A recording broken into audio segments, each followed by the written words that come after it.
Internet. Welcome to a different kind of podcast. This will still be considered episode 51 of the Megavision show, but it is the Dreamcast Dreamless 24-hour marathon aftermath. So I am Scotty Moe. Froggy's here with us, thank God, because no one talked about him during the marathon, even bought this $40 hat.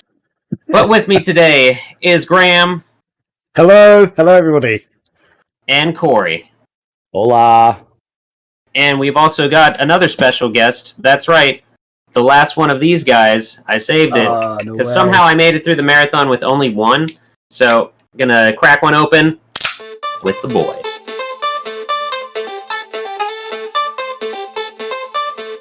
So what we're going to do, different kind of podcast because we kind of kill two birds with one stone. I feel like this is more of a closing ceremony for the marathon because when you hit the last hour of the marathon, or honestly the last 3 or 4, you just have no recollection of what's going on. You don't give a shit. And so I thought that this is a better closing. We might also do like a collage of videos of everybody saying thank you and everything like that. Because just due to scheduling, even though we do want to give shout outs to Anti-Chris and Kusanagi and Brett. Diggy was actually in the chat for a hot second as well. TJ we'll have... Yeah, TJ was definitely in there. So we'll have more people that want to do a video compilation, give a thank you and everything like that. So we used to do a written thing, but I think video might be better overall. So what we do is we just go through. We're not going to talk like in detail about each hour, but we're going to use that as kind of an outline and discuss how we felt about things, maybe games we learned of through this that we want to grab now, or games that, it turns out I hate this thing. Different stuff like that, how the chat was popping off and things like that. So, other than that, though, there's too many people to thank outside of the staff, from the people that rated us to the people that donated, all that good stuff. But might do it in a later post. But anyway, we'll go ahead and start with the first hour. Every year we kick it off with Sonic Adventure, and this year was the worst beginning to any marathon. This is my 8th one I've done. I all my fault. But we tested everything. We tested everything before. That's the thing. It was the internet. The internet took a shit in the beginning. My bitrate has been terrible for like the last week. Even when I streamed. So I streamed when we were done with the marathon. I slept, and then I streamed later that night, and my bitrate was bad. It was just going all over the place. And as soon as we started, bitrate was like. My bitrate was set at like 3,500 kilobits per second, and it was going from 35 to 14,000 down to 1. Like, it was crazy. Yeah, I was infuriated. I was so mad. I was the maddest I've ever been at 6 o'clock in the morning. So yeah, it's like an F5 popped in there and said, "No, Dory's." Everything else was great. I was just like, "This is bullshit." But luckily, that's why we have backups. So yeah.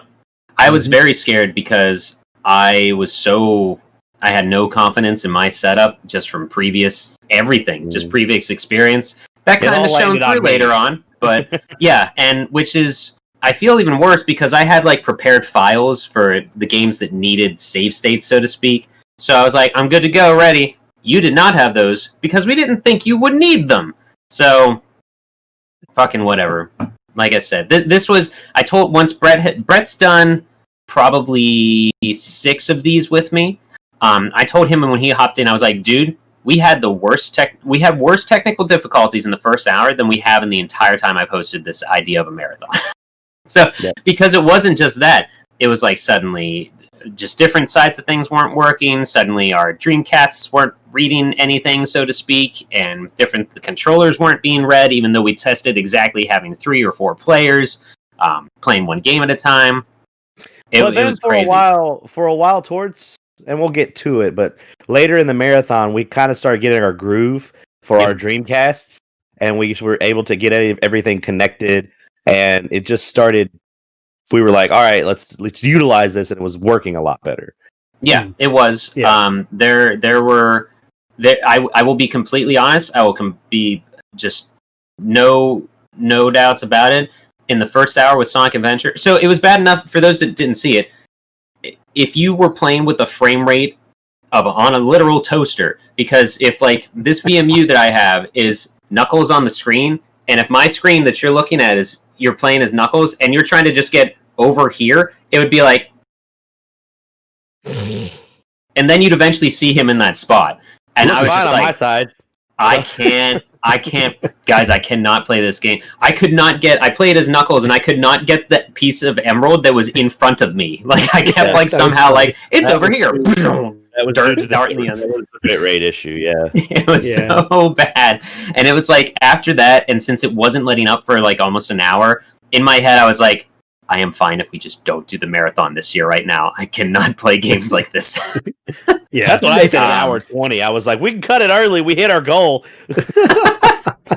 So done. Ooga booga. I was like, fuck this. That's a shame, because that is a decent game, and I feel like it was just presented wrong. But Sonic Adventure was the first game, and it's also good that it happens with that game, because everybody's seen Sonic Adventure. Everybody knows what that game is. If you've heard the game's also a pile of glitches, so... That is, yes, it has not aged well. If you've heard of the Dreamcast, you've heard of Sonic Adventure, and you know all about it. So, Graham, do you have anything to say about that first hour at all? I mean, it was a bit of a train wreck. It was kind of funny just watching people trying to play with so much bad lag and, jumping around. But when it was your turn to play, it was not fun. And I think after a few minutes of that, people wouldn't enjoy that. So it's good to start to level out. The worst thing was, too, we had Danny from Sega joining us in the chat. That was really awkward. We have a fucking representative of the company that we are in love with, illogically, to the point of doing this 24-hour marathon, and he was being so nice, though. You got Graham, I'll give it to you guys, and him especially. I could tell that he was trying to think of topics and stuff and going through stuff, which is really great. Yeah. So what's your favorite Dreamcast game then? Okay. Just a bit awkward, but Danny's cool, so I think he kind of appreciates what we were trying to do, and he jumped on the chat later, so he sort of saw that it was going a lot better. Oh, right. Yeah. And it was, I guess we should also, just to put things into perspective, it was 7 a.m. starting time for me, 6 a.m. starting time for Corey, and I think noon starting time for you, Graham, right? That's right. Yeah, so Graham was probably in higher spirits than all of us combined at that point as well, because he's ready to do this, got enough sleep, and meanwhile Corey and I are 4 hours. Caffeine, 4 hours. Go. I woke up a half hour late. I was going to wake up at 4:30 so I can make breakfast, take a shower, get some last minute things done. And then I just happened to look at my phone and it said 4:52 with missed 3 alarms. And I was like, it's time to get up. Let's do it. Oh my god. Jeez. I mean, that's your body. I was in the shower falling asleep. I was just like, this is going to be the worst marathon I've ever done. So yeah, that's your body telling you, hold on, you need this extra sleep, So, but I'd rather that happen than you wake up super early and not be able to sleep more or something like that. But it's rough going into this. I will say this: I've gone into the marathon more worried than I did this year, because there was a year when nothing worked the night before, when everybody's at my apartment. And we do one final hype test just to make sure things are good, setup's good. We don't have to change anything in the stream, so that we can literally close it, shut it down, turn it on. It's all there ready to go. There was a year when none of that worked.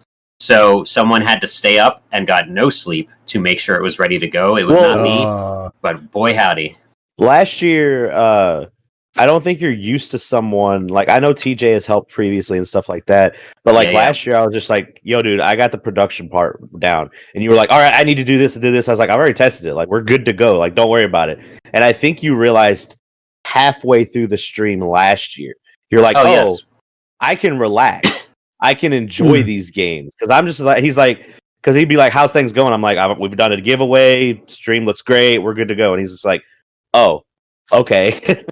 Yeah, I'm used to being the director and the stage crew and the stagehand and one of the stars in the musical while I'm composing the fucking music that we're gonna sing, basically. And it's and that is true for last year, because last year was the first time I actually physically left the marathon, because I had to go. If anybody remembers last year, one of the games that was supposed to be part of the marathon got shipped to the wrong house, so I had to go to my old house, get that, and bring it back. AJ went with me. We were gone for an hour, just because of the distance. But yeah, so I think that did play a part in it as well. Hydro Thunder, unfortunately, didn't work. That was the next hour. It didn't work as cleanly as we wanted it to. Yeah. I mean, we got to do some multiplayer. I mean, we got to do some single player, and that was fine because I just got to play the game, and I love that game. So. Yeah, right. We did a little bit of multiplayer. We did a little bit. Got a little bit, yeah. Yeah, but I think that was still, the bitrate was still not where we needed it to be, and something else was going on with that. The bitrate didn't pick up until, like, we were supposed to play Star Wars Pod Racer, but we started playing Hydro Thunder longer. Then the bitrate calmed down. I was like, I think I got this now. So that's when everything got better on my side. Okay, so did we stay with Hydro Thunder for an hour then? Yeah, because we played Star Wars Pod Racer in lieu of Typing of the Dead. When you were trying to get that work, me and Graham were like, let's just play Pod Racer, because I think, first of all, we hit one of our donation goals. Yeah. And we were like, oh, we're going to replace Star Wars. But then we were like, let's play more Hydro Thunder. And then we ended up, Zombie Revenge was on the schedule next, but we ended up doing Powerstone 2. Mm-hmm. That was it. Yeah. We hit the target, the goal, and then, we played. And that's when we got the multiplayer to work. We figured out how the multiplayer worked with Parsec. Yeah. And we got it, and it was working great. And Brett, I think that's about the time Brett came in. And so we had a fourth player. Yeah. Yeah, Chris was there. Anti-Chris was in and out. He had some stuff to take care of, but I think he was there right at the beginning. I don't know. Maybe he wasn't at the beginning, but he showed up later. I don't think he played Power Stone, but he was audibly there, I believe. Yeah, that's what it was. Yeah. But we did have...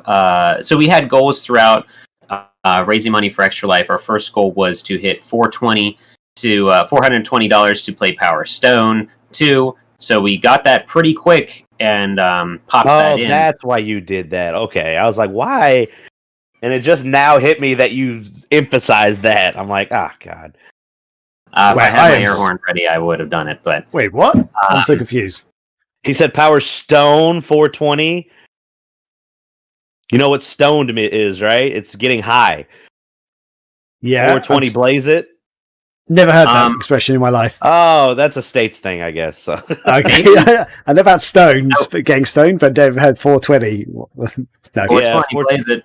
Yeah, everyone's like, oh, it's 4:20 in the afternoon, time to blaze it. Oh, no idea. Yeah, I thought at one point that was like the code for a drug bust or something. I could be wrong though. We don't need to get into the history of 420. Anyway, we hit that. And we played some Power Stone, but then, possibly my favorite moment of the marathon, Corey was introduced to Dynamite Cop. Well, Graham was too, wasn't he? I think Graham knew about it. I knew about it, and I've got Die Hard Arcade on the Saturn. I actually own Dynamite Cop on the Dreamcast, but I never actually played it for some reason. So this Die Hard Arcade is a Sega Saturn game, which is a 3D brawler arcade game. Released on the Saturn, unfortunately it's pricey. This is the sequel to it. In Japan, Die Hard Arcade was actually called Dynamite Deca, and then the sequel is called Dynamite Deca 2. I guess they couldn't hold on to Bruce Willis, his name, and the name Die Hard by the time the Dreamcast game rolled around, so it's called Dynamite He's Cop. Also just a jackass, so... Yeah, he's Bruno something. Bruno Mars. This game stars Bruno Mars. No, it's just Bruno. So what do you guys think of Dynamite Cop? Oh, that's so good. I took a break right at the beginning. I had to go. I think I went to go to the bathroom and stuff like that. Oh, that's right. You weren't on, when we started, you weren't on camera. No, but then I came back and I went, what the fuck is this game? And I was like, okay, I get it. It's kind of like an arcadey, kind of looks like Time Crisis if you weren't using the light gun, if you were actually playing third person. Oh, right. Mm-hmm. And but then I started seeing the moves. I'm like, oh, this is kind of like a beat 'em up mixed with some kind of shooting, and then just over the top stupidness, and then picking up huge guys, body slamming, throwing I thought Injustice had a bunch of interactables. This game, you can throw literally everything. You could throw the kitchen sink. I think at one point I saw that. And I like how when you take damage, the body armor, your armor, at one point you went from a SWAT team member to literally Bruce Willis at the end of Die Hard. Yeah. No shirt on, no shoes, ripped pants, all that stuff. It's a game. I'll tell you that right now. It's so good. And that's my ill bleed for this year. I love all the crazy characters and stuff you fight. Like you go into a room, there's like some guys with like bear suits on, basically, and a guy who's like a little turtle kind of guy, like trying to fight you. And, and just the cheesy cutscenes and like like that awful cutscene where it's like, "Where is the president's daughter?" And then in the same room, there's a little girl hiding in the back, going, "Hee hee." Oh yeah, she's in the suitcase. Yeah, like what? What is that? And the enemy, the boss, that's Kano / Raiden / Scott Steiner. I wish you guys had gotten to the final boss because, I mean, to no surprise, he shoots a laser out of his eye. Oh, awesome! Yeah, I need to play this game. That's a game. That was a lot of fun. It really promotes replay value because it's super short, but you actually can unlock a lot of stuff in it, from like comic books to a separate mini game. That's not even Dynamite Cop. It's like a arcadey submarine game or something. I forget what it's called. Oh, is that back? Because that was in the original Die Hard arcade. It's called Caribbean something. I don't remember. Okay. There's a submarine game in the original Die Hard arcade, which was just it's really basic arcade style game. It's so addictive. Right. So I don't think it's that exact same one, but it's along those lines of like this has nothing to do with the game that you just played, but unlock this, please. Yeah. So yeah, I was very happy. That's one of AJ's favorites. So he was, I think he was in the chat for that, and just very excited to see people enjoying that nonsense. And then after that was the sports block. So Brett was in for this. We had NFL Blitz and also NBA Showtime. I think just Corey and Brett played NFL Blitz, though. Is that right? Yeah, I had a lot of fun with that. I notoriously don't like sports games. Unless they're like some kind of gimmick, like really cartoony, like Mario Super Strikers or like the Sonic and Mario All-Star, like the Olympic stuff. Those are fine, but like I don't really like real sports games. But that game's fun as shit. NFL Blitz is super fun, and because the whole time I'm like, I don't know what to do. Brett's like, oh, you should do this, and there were so many interceptions in the game we were playing, and it was just like that game is fun. And I need a copy of that for my life. Luckily, the NFL Blitz, I think there's tons of those floating around. You can usually find those pretty cheap. Yeah. And then NBA Showtime is when we all got together and played. Yeah. So NFL Blitz, I didn't enjoy it last year in the marathon, like when we was there. Because you were playing it.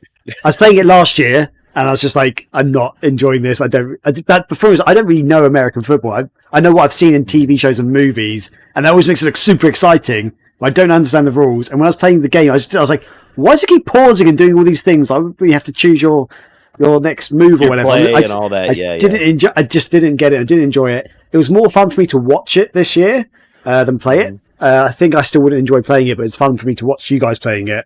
But then, NBA Showtime. Brett are crazy. Me and Brett are crazy with our hypeness levels. Yeah. Because we'll go from really quiet to like freaking the fuck out in the next second. So yeah, that made it entertaining, I think. And NBA Showtime. I was just going to say, last touch on football. If it's any consolation, Graham, I've done 6 years of marching band, and I still don't understand football entirely. Okay. I don't either. Nice. So. Yeah. But NBA Showtime. Yeah, NBA Showtime happened. And again, last year, I didn't really enjoy this game. This year, I loved it. I thought it was like, this is so much fun. Team. Yeah. Like, I think last year I just couldn't score a basket at all. And this year, I managed to score quite a lot. I was like, this is so much fun now. Graham and I were team goaltending is what our team name was. It's team goaltending. Yeah. Goaltending is one of the stupidest fucking rules in NBA ever to exist. I'm telling you that right now. I hate goaltending. Yeah. I remember playing NBA Jam as a kid. I hated goaltending then. And double dribble, I have a history with that game. Fuck that game. So yeah, I didn't even know that was a rule at first. It took me a while to understand what I was doing wrong. It's like, oh, so you're not really meant to stand in front of the net. Yeah, and that down trajectory. Whoops. Yeah. Okay. Yeah, so we did put in codes for the to play as the mascot characters, essentially. So we had Velociraptors running around and the referee running around. Some other codes didn't work, but there was enough jank going on that it made it wonky and weird, even for people that were not sports fans. So I thought that was good. I think it's always funny when both teams are playing as all Raptors, because then it just gets carnage. You don't really know what's going on and stuff. But if you listen to the game audio, it usually says like who you pass it to. So it just says the Raptor, the Raptor, the Raptor, the Raptor. Yeah. Because it would normally be and Jordan passed it to Pippin, but instead it was the Raptor, and the Raptor passed it to the Raptor, and then it flies down to the Raptor. Like, it's clearly... I love how Scotty... I knew Scotty was going to go to Jordan and Pippin because he doesn't know anything else about basketball. Now, I could name 5 basketball players. The only reason I know Pippin is because people called me Scotty when he was more relevant. Right. But, yeah, so that was surprisingly fun. That's the one sports block we had. We did have sports later on, but not a full block of it, really.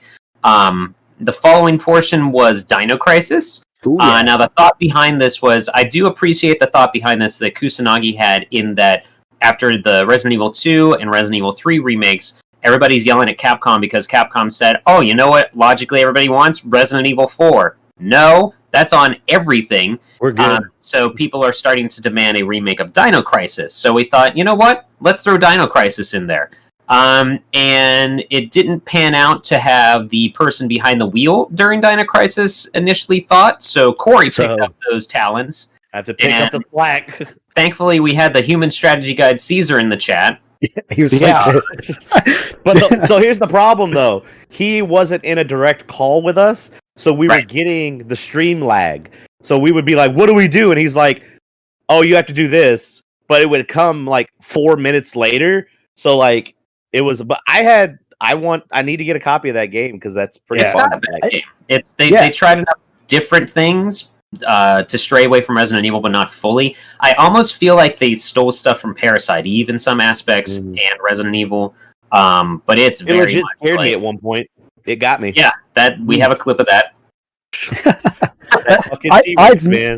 I've never actually seen or played Dino Crisis. I know it exists, I just haven't played it. And I thought watching a game like this might be quite boring, but I really enjoyed it, actually. There's something about these games you can just watch people play them. So you didn't have to play it. Right, yeah. That was my legit fear, was that, and that's also why, like, we've had Code Veronica during the marathon before, but I played it 1 year and I had no idea what I was doing. Yeah, but previous year we actually had fan and friend of the stuff we do, T-Bone. He was part of the marathon 1 year and he played through Code Veronica, and that was pretty fun. We did the battle mode and stuff. So it's a gamble when you play one of these games because the start of them is it's like on par with an RPG beginning almost. Yeah. You know. So, but it worked out. We did do that for an hour. Did we actually play Tony Hawk after that? We did. Mm-hmm. Yeah. Brett and Graham played. I played for a bit. I think. Did you play Scotty? I did. It made me feel better about my skills that I thought I did not have in that game. But yeah, I suck. Oh, sorry. I suck at Tony Hawk. I've never liked the Tony Hawk's games, and I still suck today. But I had fun today. So, today. When I say today, I mean at the weekend when we did the show, because I was finally worked out a couple of moves. I was just doing those, and I think the first go I had like 2,000 points, where whoever had like 40,000 was like, well, I suck. Yeah. The next guy I had about 20,000, so I was like, hey. Yeah, you were playing against the guy that was getting 1,000,000 point combos on the remake. So, yeah. Okay. Screw you. That was about the time where I was like, I need to take a break. I think Hallie had woke up, and I was like, hey, can you please go get me some kind of like something for lunch? I haven't eaten all morning because I woke up late, and I think I took a back burner a little bit during Tony Hawk and then during Fighting Vipers, which was the next game. Mm. Yeah, Fighting Vipers 2 came up next, which has only been released in PAL in Japan. Which is the first time I heard about that. I thought it was released worldwide. So it's a real shame, and because it's a Model 2, or I guess this would have been Model 3, huh? The Naomi board, whatever that is. So, you know, the same Virtual Fighter 3 was out then and stuff like that. It's a real shame this didn't make it everywhere because it has more personality than a lot of fighters that were out at that time. Yeah. But it was also a weird thing where, yeah, it looks really cool. It's just fun, hyper colors, and it's a shame because, like, and it's confusing because Sega had Virtual Fighter and Fighting Vipers. So it's like, the only thing this was the first thing that popped into my head is how NSYNC and Backstreet Boys were actually on the same record label. But were they?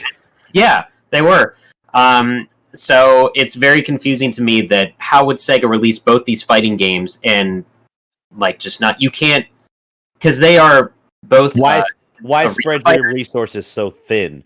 Yeah, when you could just focus on one.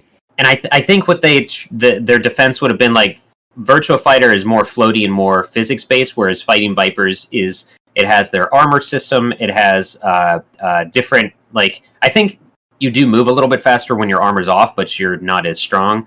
So I think that would have been their argument. But what did you guys think of that game? It's fun. Really fun. Yeah. I would like if Graham was able, since it's a PAL in Japan release only, if you're able to find one in the wild over there in the UK. I would definitely like to get a copy. I would definitely like that. I love the cover because the cover is very crazy.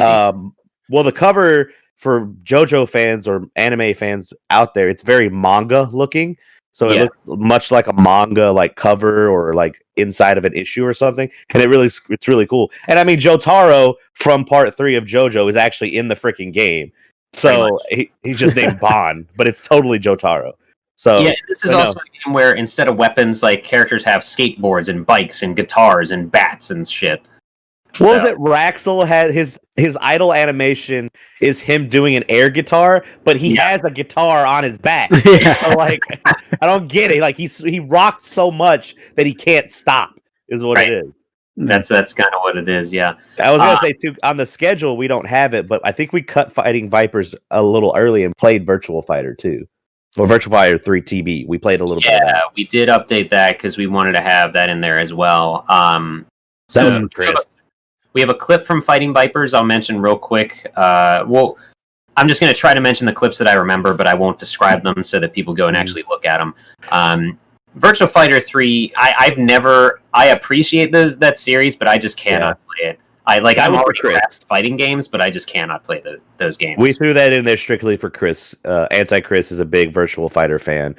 But every fighting game that you see on here was played by Anti-Chris and Brett because they are our fighting game guys. Yeah.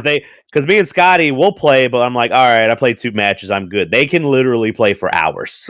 Yeah, talk about hitboxes and fallbacks and rollbacks and everything, all that shit. And I'm just over here like, I know how to cover the screen of my bullshit at some point. Welcome to my podcast that I do with Anti-Chris whenever he goes on the fighting game rant. I know a little bit, enough to kind of like keep with the lingo, but when he's like, oh yeah, the quarter circle forwards and all this, I'm like, yeah, man. That's how, I think, I'm trying to remember, I think Anthony might have been in 2 for at least Fighting Vipers, maybe.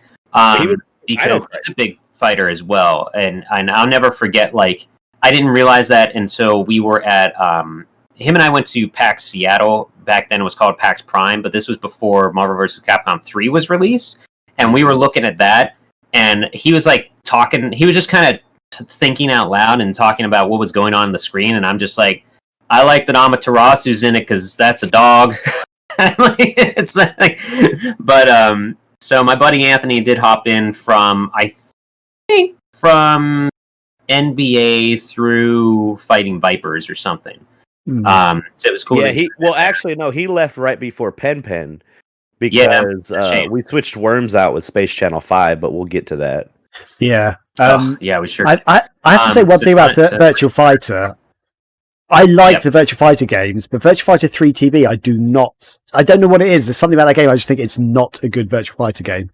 I think 1, 2, and then like 4 and 5 are brilliant. Number 3, I think is a massive disappointment, and considering it came out sort of similar time to Soul Calibur, Dead or Alive 2, Fighting Vipers 2.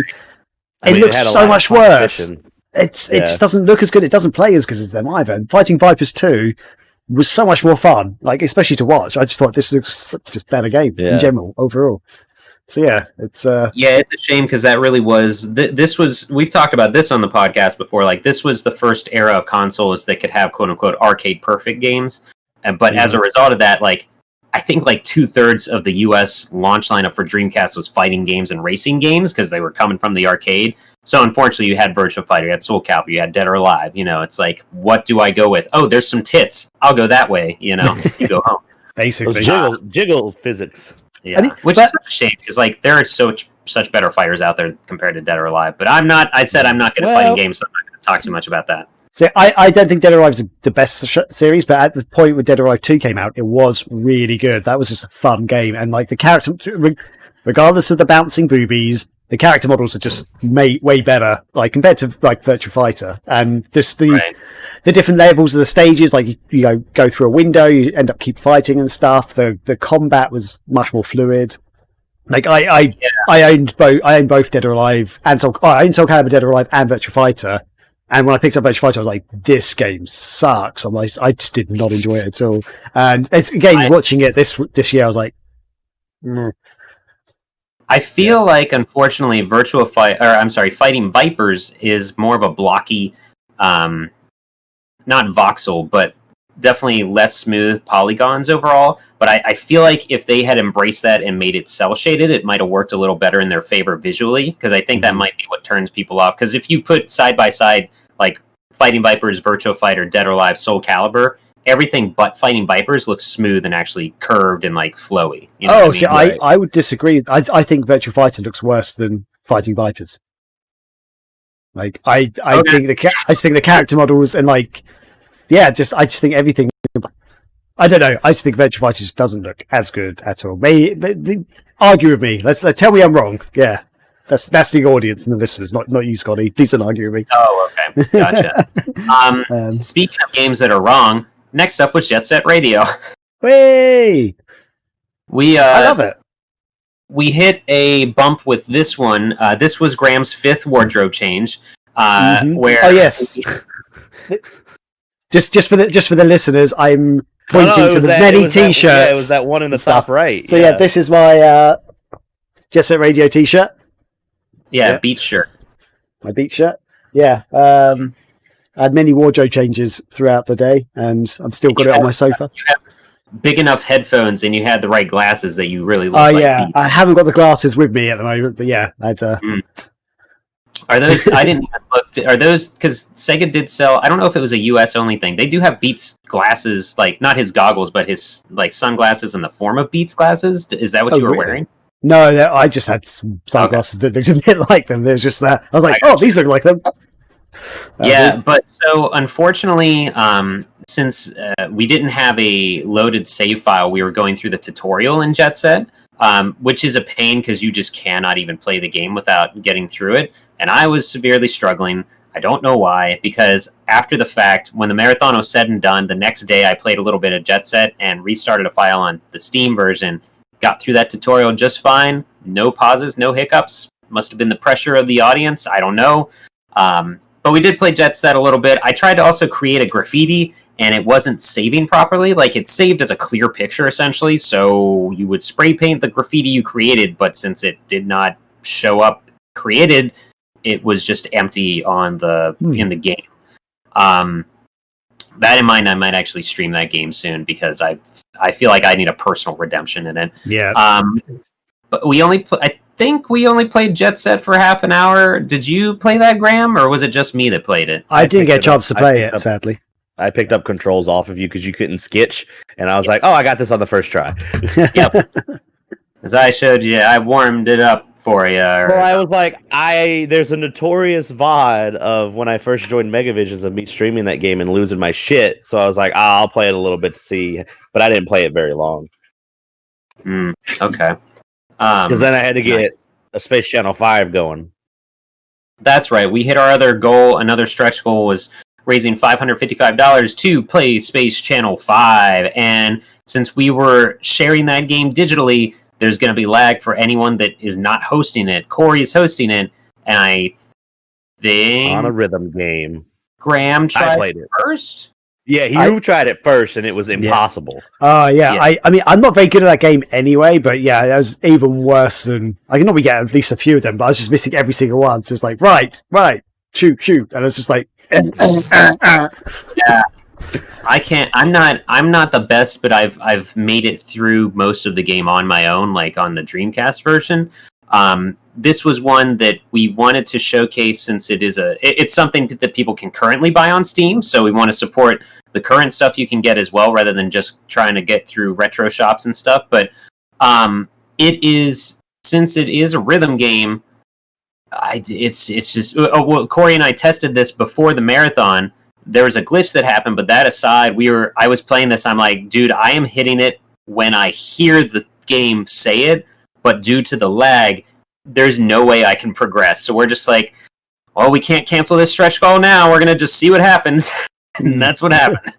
Well, I decided to take control since there wasn't really that much of a lag for me, but the problem is everyone was talking like nonstop, and I couldn't hear like the up, down, left, right, choo, choo, choo stuff. So it was terrible. That game's not for me. I like rhythm games. Like I like Guitar Hero, and I like Rock Band and the Taiko Drum Master and stuff like that. But Space Channel 5 is not for me, man. That's perfectly fine. I think they would have done better to have a visual cue as you're playing. Yeah. Yes. So after that, though, was the fan favorite and personal favorite of ours, Pen Tri-Isolon. Oh, come on. I'm holding up a copy of it that we're actually giving to our winner. We're still figuring out the winner of the Dreamcast, and the two games that we gave away are Pen and Sega Bass Fishing. But that's one of them that you're going to get. Oh, yeah. This is apparently the point in my life where I found out I was a shoutcaster. So, because I just started like talking on that one, and then it really showed. I think my caffeine hit when we started playing Daytona later. But no, Pen is always that one is. Graham was just decimating everybody in Pen. So I felt like I had never played a video game before. Like that. I've loved that game ever since it came out. I picked it, I got it, and I was just like, this game it's so short and so simple, but I played it so many times. Like at least once a year, I'll bust out that game and play it because I just enjoy it. I feel we need to explain what it is, because even if we say it's a racing game, people won't really understand. This game is so like Decathlon, this is Tri-Isolon. So it's not really a Olympic type thing, but it is supposed to be 3 events where you have these characters, these weird half penguin, half walrus, dog, shark, other stuff. It's all animals mixed with some kind of penguin. They're actually aliens who are meant to be partly penguin or whatever. Yeah. Oh, sorry. Sorry. But but so the idea is you start on foot and you use the stick to just move forward, and you can jump. You also, I never said this because I thought I would have an advantage, but there is an actual attack button in this game when you're walking around. But hey, whatever. So you can walk, and then they'll slide on their bellies, which you have to kind of rhythmically tap A to adequately slide, like scoot themselves down. And then there's underwater swimming portions as well, which works similarly to sliding, but in all directions. So I still 100%, I'm not saying this to be silly. I really feel like this game, when it was being made, was first an adventure game with like party games or something. And then they're like, guys, we need to hit our deadline. How are we going to make this full-fledged platforming adventure game? They're like, oh, crap. Well, let's just take these physics and turn it into a racing game, I guess. Because it doesn't make sense that you're like waddling around for some of the races and stuff. Right. Yeah. That's not at all. So. I would love to see an adventure game on that, by the way. That would be so much fun. And yeah, it's very bright and colourful. The levels are really fun and zany and wacky. There's just only 4 tracks, and it's a very short game, but you can unlock lots of. I'll play an hour. Yeah, we played it for an hour. It's really fun 4-player. It's good single player as well. It's just a blast. It's just a silly game. It's fun to watch as well. And it is. It's one of the WTF moments of the marathon that always, no matter. It's why it's a staple of the marathon, because there's someone in the chat or a group of people in the chat that have never seen this, because it was a launch. I don't know if it was a launch game in Europe, but it was a launch game in the US, so I feel like it fell under the radar for a lot of people. But also you have to think, like, what if you were a kid and on Dreamcast launch day, all you got was Pen Tri-Isolon while all your buddies are playing Sonic Adventure and other stuff? I'd be so mad.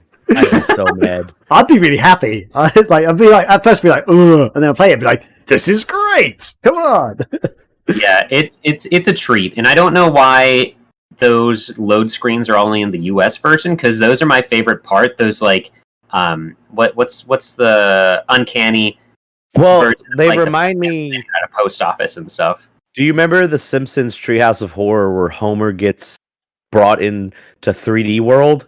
Oh yeah. That's what it is. At the end of that episode where he's walking around the real world, that's what it reminds me of, like super hardcore.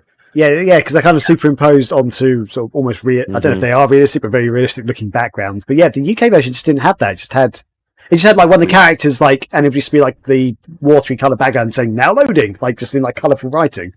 So when I first saw that, I was like, "What is this? What's going on here?" Ooh, exotic cakes. But Pen's always great. And then we kept the weird going with another staple of the marathon, your favorite and mine, Tokyo Bus Guide. So good. So good. Apparently I started to rate everybody on. Yeah, I don't know why that was happening. Well, that was fun. I think this was, of the people that were playing, Kusanagi's first time, and he really enjoys racing games and driving sims and stuff like that, so he almost... Well, he didn't beat the level, though, that we were stuck on. That was Graham's doing. Yeah. Yeah, Graham... Oh, man. So we should probably explain what this is to anybody who doesn't know, because go for it, Graham. Tokyo Bus Guide, it is a bus driving simulator. In that you have to wait for people to get on the bus, you have to close the doors, tell them, press a button to say where your next destination is, indicate and pull out slowly. Don't just accelerate, you've got to pull out slowly. You can't crash into other vehicles, you can't hit the curb or anything, or the sidewalk. Gotta use your blinkers. You gotta use your blinkers as you're moving across lanes. You have to slow down at the appropriate, slowing down pace. If you stay in between two lanes, you lose points. So basically you have like a life bar, and you do lose health every time you do something. If you do something really bad, you will just end the level. It's just about, you also put into bus stops, which we worked out would actually regenerate your health a little bit. So if you have lost some health, you can actually pick up some health, as long as you don't do anything stupid like pull off really hard or something. And it's just really challenging, but something about it's so addictive, and it's really fun to watch. So my first experience was last year. I think I knew this game existed, but I'd never really seen it. I saw pictures of it and thought, I don't want to play that. That looks terrible. And then we had it at the show last year. I saw people playing it. I was like, this actually looks kind of fun. So I tried it last year. I wasn't very good at it, but I loved it. And when we played it this year, I was like really excited to play it. And I got nervous, so I was one of the last people to go. But I'm so much fun. So much fun. Yeah, you ended up getting to the end of the level, but unfortunately we were I think we were just into our next hour slot already, so we couldn't see the next level. We just had to go on to the next game, because Corey's a fun killer. But, no. Gotta stay on track. So good. Yeah, and actually yesterday Rachel and I played Tokyo Bus Guide. She's better at that game than I am, by far. And while we were playing it, I ended up buying a Japanese copy, so that's on its way to me. Oh, nice. Because it's only like $25, guys. Grab it while you can. Oh, okay. I'll check that out. It's going to be us. We are the reason that price goes up for that game. Not really, but Matt McMuscles will find it and do a video on it, so don't worry. Probably. Yeah. Did you play in first person when you played it the other day? Just I've got to ask that question. I tried it, but she didn't like that. I don't know that I have a preference, because we found that when you do the helicopter view, that it doesn't always stay that far above. And the reason I would like that one is because I could see how first-person view, you can see the cars in front of you, but if you're not far away in third-person view, you can't see them directly in front of you at intersections and stuff. So I kind of like that view, but it wouldn't be consistent. So she prefers just the base, the starter view that it gives you. Oh, man. But, okay, that's fine. As it's a simulator, be in the first-person view.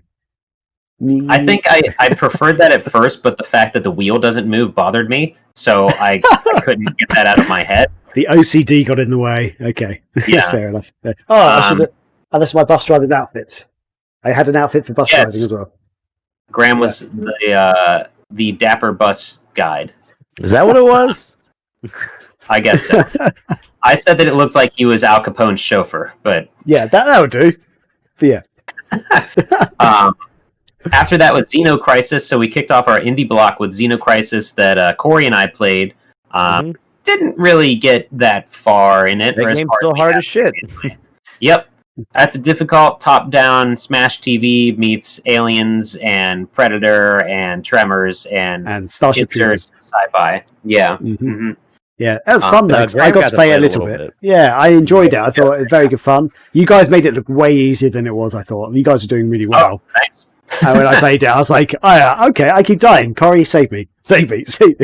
Like, yeah. That's what happens when me and Scotty play. So I had one run that was just bad. But after that, That game's cool, though. Everybody should check it out by Bitmap Bureau. After that was Vulgar the Viking, another indie game in the vein of like Golden Axe. Yeah, Adult Swim games. It's I would say in the vein of Golden Axe, but more so like Shovel Knight or Rogue Legacy. Almost. Or if you're a big Sega Master System fan, Rastan. Which actually got a lot of influence from the developers. Actually acknowledge that it's a very similar style game. But yeah, if you want to explain more about it. Yeah, Corey, since you played it. Yeah, it's just a super hard ass game where it's like, think of Castlevania where enemy placement matters. It's not just like think about it in like Sonic and Mario, like those normal games. The enemy placement doesn't really matter. But like in Castlevania and this game and other games too, like being like, God, why is this one enemy here? It just makes the level so much harder. That's what Vulgar. It's relentless and it's a really, really fun game. It's a really fun platformer, but you can be doing so well, and then in the next second, everything goes to shit. Yeah, it's great. It's like $10 on Steam. You should go check it out. Yeah. And I believe I don't know how much the physical version. Apparently, it did get a physical release on Dreamcast. Yep. I don't know if that's still available, but I need to look that up because I would like to have that. I don't know. I'm going to look it up right now and see if you can still buy it. It might be one of those things where they have an ISO for you to get. I'm not sure, though. I think that's the first thing. Have been doing that. Oh, really? Oh, wait. I found it relatively easily. Let me see here. Oh, yeah. It's only like $25. Well, I can buy that. Okay, cool. I'll throw this into the chat for you, Corey, since you mentioned it.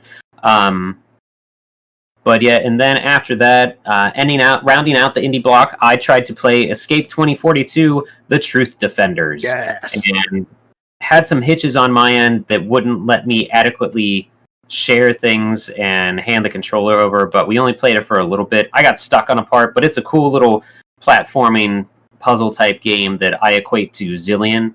And it's been released on a lot of stuff, but you're a fun little stick figure, and there's like some 1984/Big Brother conspiracy theory story behind it that I don't honestly know because I just enjoy the puzzle game. So it's really fun. I played it on the Dreamcast as well.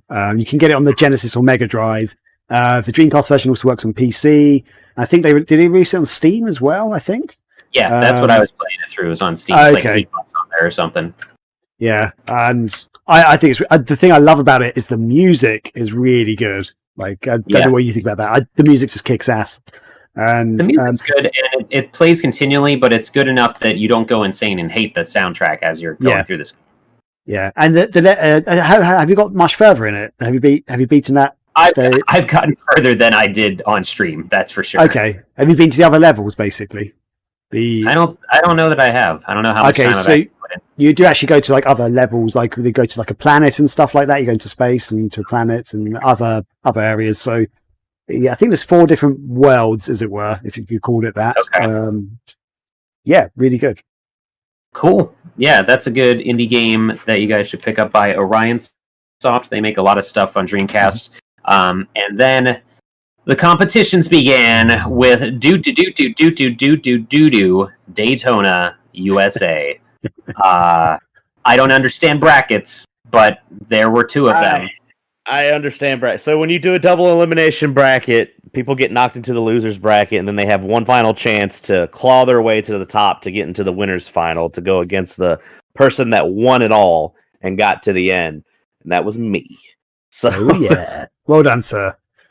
The belt's coming back. It's been sitting somewhere. Graham probably accidentally threw it away. He doesn't know.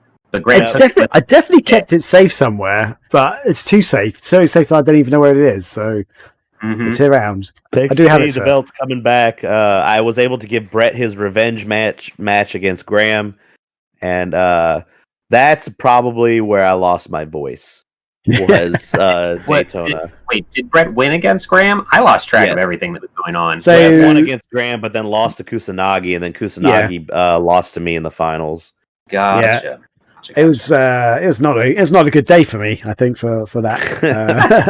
Kusanagi will swear by the sweat on his brow that it was due to lag and other bullshit, but which it might very well have been. Probably was.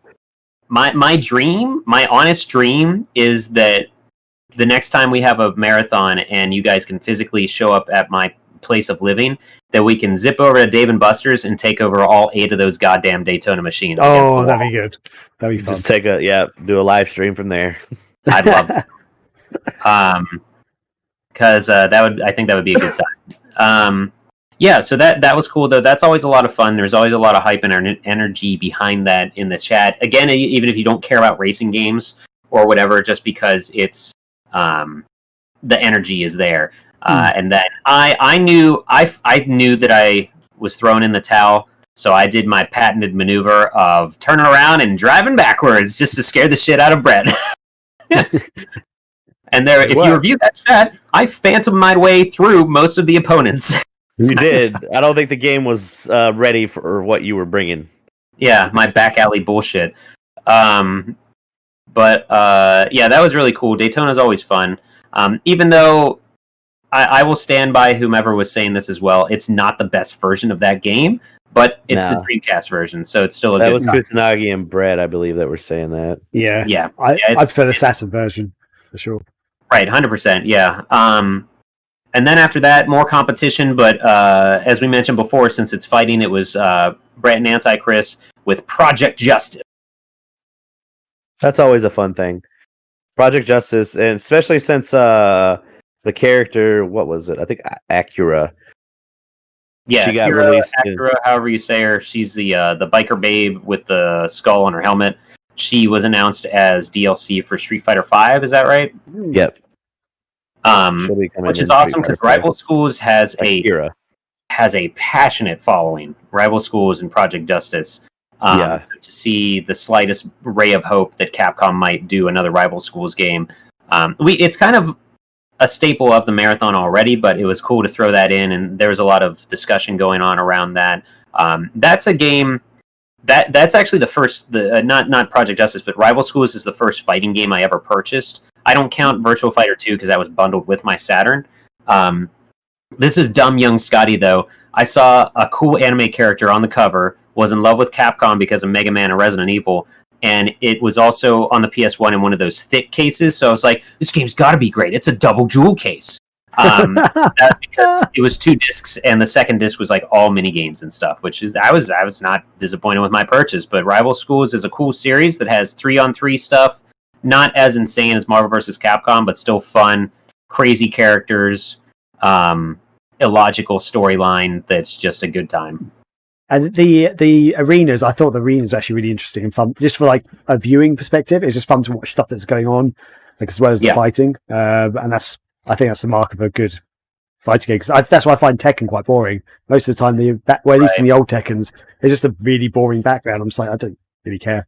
If I'm watching it, that is. Yeah. Don't bore me. The grand story. Yeah. Yeah. Okay. So after that, we kicked off an hour of Shenmue 2, of which Rachel and I hosted, and we loaded up the goddamn duck race. Yes. And I did that in honor of Powell, who could not get that duck race when we were doing the Shenmue journey forever ago on the Sideshow podcast, and who couldn't be bothered to show up during the marathon at that time. But whatever. Well, at that time, yeah, he showed up and he donated, but he showed up at like he showed up before Shenmue, and then he showed up towards the end. 10 minutes towards the end. Because he was waking up, probably drinking his coffee. Right. But Shenmue 2, I was really happy to... It's some abstract, ridiculous, roundabout way to unlock that duck race, so we thankfully found a save file to use and loaded it right up, and it's so cool. It's so crazy and cool. Because you are literally racing a duck against some other ducklings and a couple other grown ducks, and mallard and stuff. And I think we ended up naming the duck Peter King Duck. Peking Duck. Peking Howard the Duck. Yeah, something like that. And it was really fun and goofy. Rachel really enjoyed it too. Because you do control... It's not like the Chow races where all you do is like tap A and cheer the thing on. You actually do, like, right trigger is accelerate, and I don't think there was a jump, but there was something involving your stamina in that game, in the race itself. and we played until we got first, and then we aimlessly walked around Shenmue, showed them some of the mini games, the Gashupon, of course, the real star of that game, the Gashupon games, or icons. We played some darts, we played some Outrun and Space Harrier, and the QTE little arcade game. So figure if we're going to show off Shenmue in any way, shape, or form for an hour, it's going to be duck race and random crap. It's just I think I've owned Shenmue 2 since it came out in the UK back in 2002, whenever it was, or 2001. I can't remember now. But yeah, and I've completed it a couple of times. I never knew that was existed until you guys did the sideshow and you started talking about this duck racing. I'm like, literally, what the hell are you talking about? What? Yeah, it's extensive how you have to unlock it. And when I found out about it while we were recording that show, I was already beyond the time stamp essentially in the game that you can unlock it, so I just gave up. But Chris Powell was behind me far enough that he was trying to get it, but it took him like multiple hours of not succeeding to once he did find out, to just realize like it's not worth it at that point. So I hope that he tunes in for that or watches the VOD. So yeah, that was fun. Shenmue is weird, and I didn't want to try to show people the story because that's not why people would be tuning in. No offense to Shenmue's story or whatever, but and we didn't do the first one because everybody's seen the first one now. Now that 3's out and the collection was out, everybody's seen the first one, so I wanted to do something crazy and goofy. Speaking of, the next hour was the witching hour, sort of, but it was Illbleed. Illbleed. Yep. Anti-Chris was able to be my walkthrough guide, basically. And I'm still so mad that you have a copy of it. Like, it pisses me off. Look at that. Look at those. It makes the characters look like they mean something on the back. Because it's like worth $100. That version that you have is like $160. Like, it's ridiculous. Apparently now it's only going up because people suck. I don't think that. But no, we got through. My goal was to get through the it should be, that's not Jimmy, but it says I don't want to fight, let's bury the hatchet. But we got through the first mission of that, and the best thing about Illbleed is everyone's reaction to Illbleed, because I'm pretty sure the chat, there was a whole line of people just going, what the fuck is going on in this game? Yeah. I think especially when you pick up the baseball bat and it goes, "Hey, Jimmy," and like the face comes out, "You're not Jimmy." Yeah, that's the whole. That got me into Illbleed when I was watching, because I wasn't really paying attention to Scotty playing it last year, and then that happened. I went, "What the fuck is this game that you're showing me in my face hole right now?" And that game is something. Like when we got to the courtyard, Chris was like, "Okay, this is what you gotta do." I was like, "I don't have to do nothing. I know exactly where the bat is," and I ran right to it. And I was like, "Shut up right now! Everybody, shut the fuck up!" And everyone in the chat just went, "What?" Like, there was so many people that were just like, "I have never heard of this game before." Yeah. So, and do you want to explain it to anyone like who doesn't know? You still? can. I still don't know how to. I really basically, there's a monologue of the main character Eriko in the beginning talking about how like she's got a past history with like haunted houses and all this other stuff, and then her friends show up like, "Hey, we got these tickets to go to Illbleed and make a bunch of money. It's a theme park," and then come to find out people are getting murdered. So you go. It's an episodic thing where there's 6 episodes, and you have a time limit to complete the episodes. And the first episode is a story of this dad that his kid was a really good baseball player, and then come to find out a fire happens, his son dies, he goes insane, starts killing people, and but no, the whole game itself is it's a resource management game, and you have these sensor bars. You have sight, smell, hearing, and sixth sense. Yeah, you have all of those bars that you have to manage, and if something like your heart rate on those start going up, you're like, there are traps nearby, and if you get hit by the traps, you also have other resources that you have to manage, which are your bleeding resource, your hit points, your adrenaline, and your heart rate. And if your heart rate goes too high, you can die. If you bleed too much, you can bleed out. If your hit points hit 0, you die. If you run out of adrenaline, you basically die because you can no longer identify traps and disable the traps. So you're literally running in there blind. And the ending is what got everybody of that final or of that chapter, because it's basically Eriko's a murderer, because she did not know that man was a robot, so she just hits him over the head with a bat, and then everyone was like, "Oh man, she just murdered that guy." Wait, that's not a guy, that's a robot, and that's Illbleed.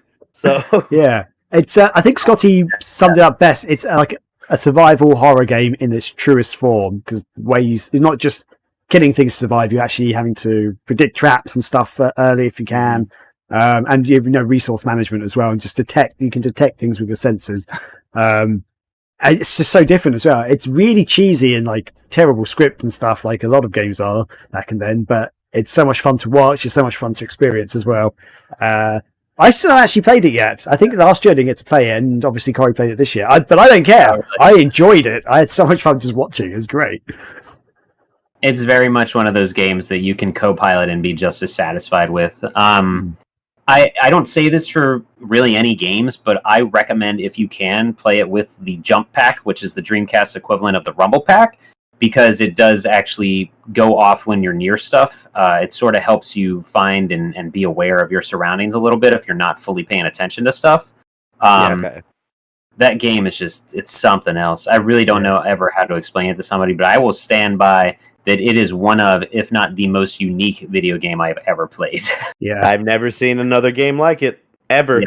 Mm-hmm. And whenever what's funny is we say that, and then I usually also say, "Oh, it's also made by the same company that did Blue Stinger," and people are like, "Oh, okay, that makes sense." Yeah. I've still never played Blue Stinger, and I don't think I want to. Blue Stinger is wonky, and I always chalk it up to it's a launch game. It's not a bad game, but it's the most colorful survival horror game you'll ever play.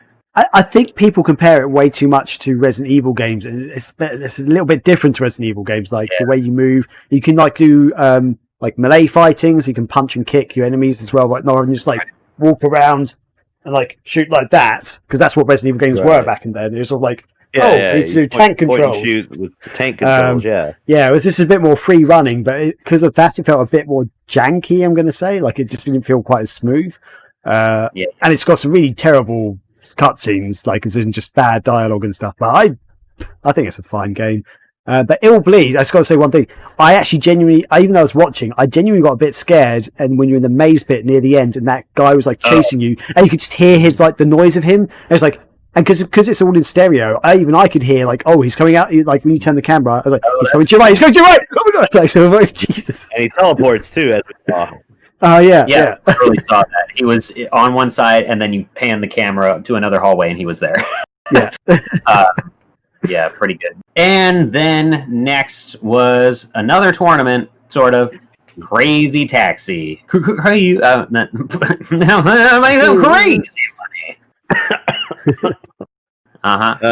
No, Kusanagi, basically, we all knew he was going to take this one. Oh yeah, although it was very close at the end. It was like he was literally down to the wire, but it was so I was winning in points because we did a little competition to see who could get the most money within 5 minutes, and I was winning. And it got down to like the wire that he picked up one person, and he had exactly the amount of time of the person as he had on his main clock. So he was driving, racking up loads of points and stuff. And he was like, had almost no time left, for like 3 seconds. He was like, I'm not going to make this. And even though he's like my competition, I was like, you can do this. Come on, man, you can do it. It's just intense. It was so much fun. Like, the room. Like, the room was cheering. Fun game. Well, the only problem was we couldn't do the fishing pole this year with it. Yeah, fishing pole is always good fun with the Crazy Taxi. But we still had a good bit of just insanity. Just that game is just, I think you mentioned it, Corey, was how it just is amazing how broken the game is, but it doesn't break the game or something like that. Like so much crap. You're basically on two wheels for the majority of your runs, and essentially Tony Hawk grinding on some things. But you never fall out of the level like you would do with a newer game. Yeah, it's like I did in the new Tony Hawk. So Crazy Taxi is just some sort of phenomenon that will always be part of the marathon as well, because that little competition we do is a good time. And Kusanagi was showing us stuff and locations, and like that old lady that's just hanging out on an awning that'll pay close to $1,000 to get to the church or something. I forget. It's goofy, yeah. And he knows how to get there every time. Yep. Yeah, that's a good time. And then after that, did we play Marvel vs. Capcom after that? Mm-hmm. Okay. Yeah, I think we did. Yeah. Did we already skip by Sonic Shuffle? Or we must have. We played Sonic Shuffle at some point, didn't we? Yeah, I've lost track of it now. I didn't add that into my notes here. I feel like it was before Daytona. It was before Daytona, and I think it was before Vulgar and Xenocrysis. Was it right after Tokyo Bus Guide? Oh, maybe. Did we shift everything down? Maybe. Oh, because I know we didn't play Worms World Party, did we? So no, we didn't. And I could maybe find out real quick, or maybe not. This might be janky as hell. Anyway, we did play Sonic Shuffle. Yeah. Yes, so at one point we did get $666 raised, which was the goal to play Sonic Shuffle because that game is the mark of Satan. And someone said the computer always cheats. Play against the computer. We're like, all right, we'll set one AI, and it sure as hell does. Yes. There were 3 humans versus 1 cheating Amy Rose AI, and we played through getting 2 precious stones, but we only got 1. I don't know what to say about Sonic Shuffle that hasn't already been said. I mean, we do it so we can get the money. Yeah, it's for a good cause. Yeah, exactly. I've only played it once, which was last year at the marathon, and I'm glad I didn't play it this year because it's more fun for me to watch you guys having a bad time than it was for me to play it. I got out of it again this year. I'm 2 for 2 for not playing that game. I got out of it last year because I was actually running around and I kept handing. I'm pretty sure 3 different people had my controller last year as I was trying to do other stuff, and it wasn't on purpose. I was just trying to finagle things or whatever. But Sonic Shuffle is that when that game came out, it has such what the heck is the word? The bait and switch of an intro video, because the intro video actually looks cool because it's just using the Sonic Adventure sprites, but it's cell shaded and it's like this. We're going through this crazy wormhole. What's going on? Sci-fi, story, crazy stuff. I don't know, alternate dimensions. And then you start the game and you're like, this is not what I wanted at all. And it's also a crappy Mario Party, and Mario Party is not that great to begin with. Right, yeah. And there's also, at the time it was known for notoriously long load times for nothing going on in the game. Yeah. Oh, God.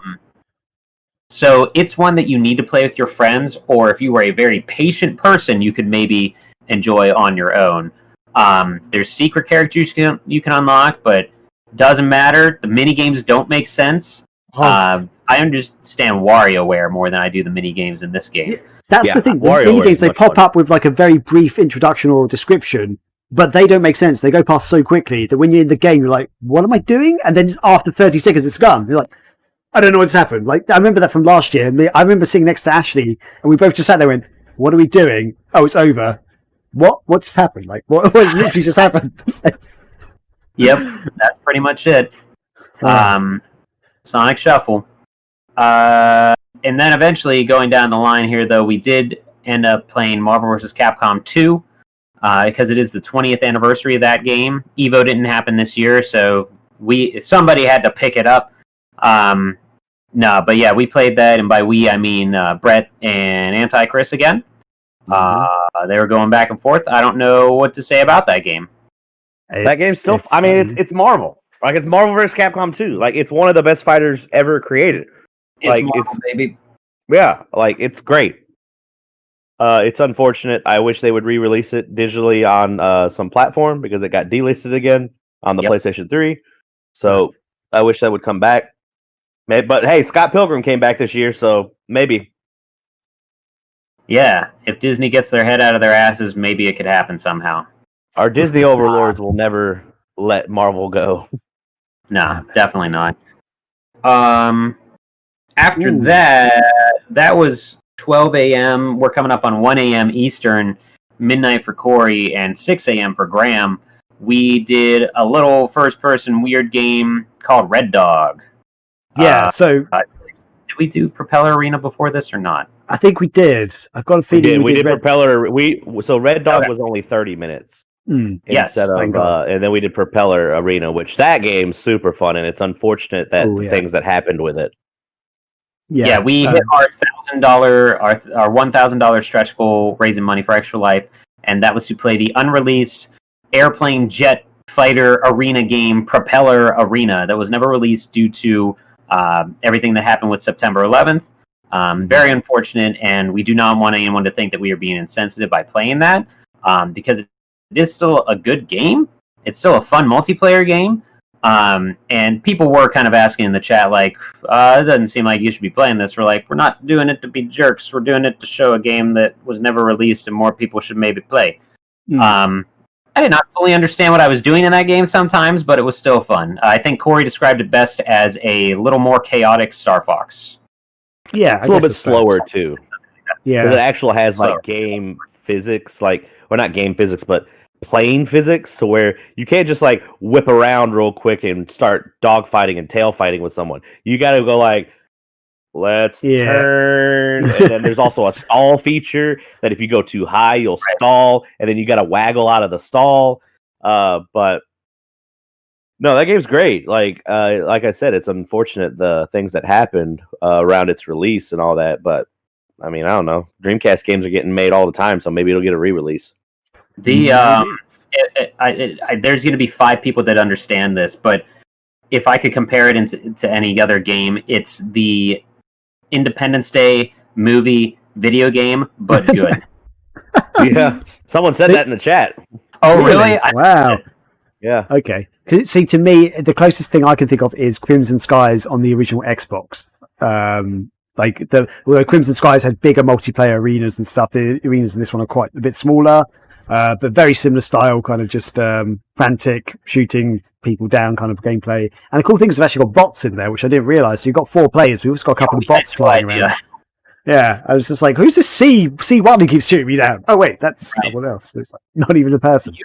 You got better at it real quick, and I think Antichrist got good at it real quick too. Yeah, I think the first couple I didn't get a single kill on, or I got 1 kill and then I died, so I lost a kill, and then later on I was actually managing to get a few kills in. So yeah, really good, really love it. And it'd been a great online game. It would have been so cool if we got to play it online. But, yeah, it would have actually had online multiplayer.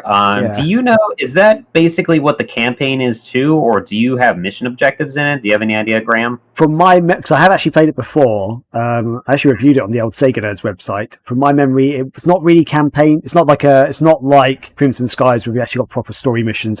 It's more dog matches, but you're kind of going through a ranking system almost like Mortal Kombat or Street Fighter. You sort of going through different stages, taking down different planes basically. There's no real story from memory. It's been a while since I played it, so maybe I've got that all wrong. I don't know. Try and find it yourself. Play it. No, I shouldn't be telling people to do that. But I haven't. I always knew it existed, but I'd never touched it until this marathon. So it was cool to play that. Really so next up was Red Dog, and I think you guys played about half an hour of that. That's a first-person tank shooting game. It's also it can be third person or first person. You can switch cameras. So I think the arenas were too big for what it was. If that makes sense, because we had 3 players. Was the first one? Yeah. We had 3 players playing, and I lost you guys a couple of times, like, because it was just too big. And then we played an arena which had like pits of water in, which we all just kept falling into, which was just a freaking pain in the arse. The single player is actually a really good single player. It's quite a tough single player, but it's actually quite entertaining. There's proper story missions to it. But yeah, we played the deathmatch, and I think we could have tried to play a few more levels. Maybe if we had more time, I would be up for playing a few more levels, but. It was also it's like 6 or 7 a.m. for me, and I was just a bit like, I've kind of starting to flag a little bit here. And I want to correct myself. The full title of this game is Red Dog Superior Firepower. Yes, that's true. The cover is goofy as hell too. Yeah, what a weird thing. So while you guys were playing that, I was trying to get Typing of the Dead set up, and nothing was working on my end. In terms of the capture card, for some reason, the video was not coming through OBS or slobs. I still don't know what's going on with that because I haven't had time to troubleshoot. I've actually been surprisingly busy on my vacation days following the marathon here to get stuff done. I haven't had a chance to sit down with that. Unfortunately, we did not get to show Typing of the Dead. That is House of the Dead 2 with keyboards, so everyone should experience that. It is half the reason I own it is the reason I own 2 keyboards for my Dreamcast, but everyone should check that out. It even had an arcade release in Japan. And so instead, you guys kicked off Choo Choo Rocket multiplayer. And we saw a brand new side of super chill dude Kusanagi. Oh yeah, Kusanagi. Well, that's also going into what hour was it? Like 21, 22? Choo Choo Rocket was at 3. Yeah, it's hour like 21. And we were just gone. Like, yeah, I was gone, bro. I was just losing it. Like, and Kusanagi was just like, fuck this shit. Like, he was getting so mad because, like, that's the name of that game, is just screwing everybody over. Like, that's what it is. And my voice was already like I was losing. I couldn't even yell out Mouse Mania right anymore, or Mouse Monopoly and Mouse Mania right. So, but I'm still good at that game. So, okay, yeah, that's the game that destroyed me. Basically, I think when we played laughing fit started. Yeah, and we also this year, but we caught a couple mini ones. The main one happened later with Revolt for me, and also Ooga Booga when Corey did the thing that made him laugh. But, the Choo Choo Rocket, I was playing it. I was like, I am not having fun right now. This is not a good game. I'm dying. I was kind of getting. I was internally just getting angry at myself and the world. Like, just like, God damn it! It's like all these fucking cats and people keep taking my arrows away. It's just really annoying. And I think before that, I discovered recently that if I drink a cup of coffee and then try play video games, especially first-person games like Red Dog, I get kind of motion sickness. So I was just coming off having some bit of motion sickness on Red Dog, playing Choo Choo Rocket. I was just like, oh, this is not good. So yeah, that was the one that kind of took me down a bit. I started getting a bit crazy after that. That game is a super chill puzzle game single player, and I think there is even a co-op-ish mode. Multiplayer is a completely different, frenetic, insane thing where you have mice and cats choose and kappas going towards your rockets, and you have to lay down the arrow tiles. One of the best, like, most unique, weird thing that ever came out on the Dreamcast, in my opinion, as well. One of the few games that I would argue was better when they put it on smartphones with a touchscreen to lay arrows down and stuff, because that works better in that aspect. But there were I don't remember when or how far into it was, but I think Corey accepted the fact that he could not win by gaining mice, so he would just try to fuck everyone else over. And there's a clip of him and me feverishly putting down arrows against each other just to stop this one cat from going. It's right next to my rocket, but we're just you had a lot. So the cats, how much they take away from you scales on how much you actually have. I think it's like a base percentage. So if you have like 400 points, you get hit by a cat, it takes like 120. You're out of the first place now, unless you had a considerable lead. And then if you now you don't have that considerable lead anymore. And you can get like Kusanagi. He's like, these goddamn cats. Like, they kept he got like 4 cats in a row, and it was just ridiculous. It was great. It was great. And I'm so glad we were able to incorporate that. And I think it was at a decent hour because it's a good wake up call. We have to pay attention to what's going on. And not for me, it wasn't.